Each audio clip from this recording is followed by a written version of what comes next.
Namo Buddhaya. Halo semuanya, perkenalkan nama saya Sislia Wijayanti dengan NPM 2142036 dan di video kali ini saya akan mengulas tentang sejarah dan keotentikan kitab suci Tripitaka. Pertama-tama, mari kita pahami dulu apa itu Tripitaka. Tripitaka adalah kitab suci agama Buddha yang berisi kumpulan ajaran Sang Buddha selama 45 tahun mengajarkan Dhamma. Tripitaka sendiri berarti 3 keranjang, dan keranjang di sini adalah wadah atau kumpulan yang terdiri atas Vinaya Pitaka, Sutta Pitaka, dan Abhidhamma Pitaka. Tripitaka juga sering dijadikan sebagai sumber utama dalam menggali ajaran Buddha. Sejarah terbentuknya Tripitaka diawali dengan adanya pertemuan Sangha di Goa Satapani, di mana pada pertemuan ini semua ajaran Buddha berhasil dikumpul dan pertama kali dikenal sebagai kitab suci Tripitaka. Beberapa kali sidang konsili Sangha terus dilakukan hingga dituliskannya Tripitaka di atas daun lontar. Tujuan dari sidang pertama ini adalah untuk menghimpun ajaran Sang Buddha yang diajarkan kepada orang yang berlainan di tempat dan waktu yang berlainan juga. Selain itu juga untuk mengulang Dhamma dan Vinaya agar ajaran Sang Buddha tetap murni, kuat, dan melebihi ajaran lainnya. Sidang kedua Sangha ini diadakan karena ada sekelompok biku Sangha yang ingin menghendaki untuk memperlunak Vinaya yang sangat keras, akan tetapi gagal. Nah, di sidang konsili Sangha kedua ini dilakukan pengulangan kembali terhadap Vinaya Pitaka dan Sutta Pitaka. Selain itu, juga terjadi perbedaan penafsiran Vinaya hingga terbagi menjadi 2 aliran, yakni Mahasangika dan Stawirawada yang nantinya merupakan cikal bakal aliran Mahayana dan Theravada sekarang. Sidang konsili Sangha ketiga diadakan dengan tujuan untuk menertibkan perbedaan pendapat yang mengaktifkan perpecahan Sangha, serta untuk memeriksa dan menyempurnakan kitab suci Pali dengan memurnikan ajaran Sang Buddha. Nah, sidang konsili Sangha ketiga ini diadakan selama 9 bulan di Wihara Asokarama, dengan tujuan untuk melindungi kemurnian ajaran Sang Buddha itu sendiri, serta diulangi juga ajaran Abhidhamma oleh Yang Arya Mahakassapa sehingga menjadi lengkaplah Tripitaka. Yang terakhir yaitu adalah sidang konsili Sangha keempat. Tujuan dari sidang keempat ini adalah untuk mencari penyelesaian karena melihat terjadinya kemungkinan-kemungkinan yang mengancam ajaran serta kebudayaan agama Buddha oleh pihak lain.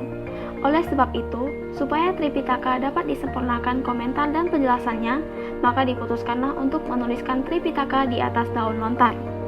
Demikianlah ajaran Buddha yang selama ini diturunkan secara lisan akhirnya dituangkan ke dalam bentuk tulisan pertama kali. Lalu, bagaimanakah dengan keotentikan daripada Tripitaka itu sendiri? Hal itu tentu tidak perlu diragukan lagi, karena Tripitaka sendiri diturunkan secara lisan oleh para biku Sangha di zaman Buddha, dan dituliskan pertama kali di atas daun lontar untuk menjaga kemurniannya. Selain itu, setiap sutta dan dhamma yang terkandung di dalamnya tentu memiliki relevansi mulai dari zaman Buddha hingga saat ini. Mengapa kita masih harus mengacu pada kitab suci Tripitaka? Alasan yang pertama yaitu, kitab suci Tripitaka merupakan sumber galian utama dalam ajaran Buddha. Selain itu, Tripitaka juga berisikan dhamma yang bisa dijadikan pedoman bagi kita dalam kehidupan untuk berlindung pada tisarana. Tripitaka juga bisa dijadikan pedoman dalam mengembangkan karakter diri baik secara akademis maupun profesi, dikarenakan di dalam Tripitaka juga mengandung nilai dan norma yang relevan dengan kehidupan agar kita selalu berada di jalan yang benar. Validitas dan pentingnya memahami kerangka kitab suci Tripitaka. Alasan Tripitaka diragukan yaitu dikarenakan terdiri atas 8.000 halaman yang awalnya dilestarikan secara lisan, dan dikarenakan banyaknya halaman tersebut, menghafal sutta sebanyak itu tidaklah mungkin.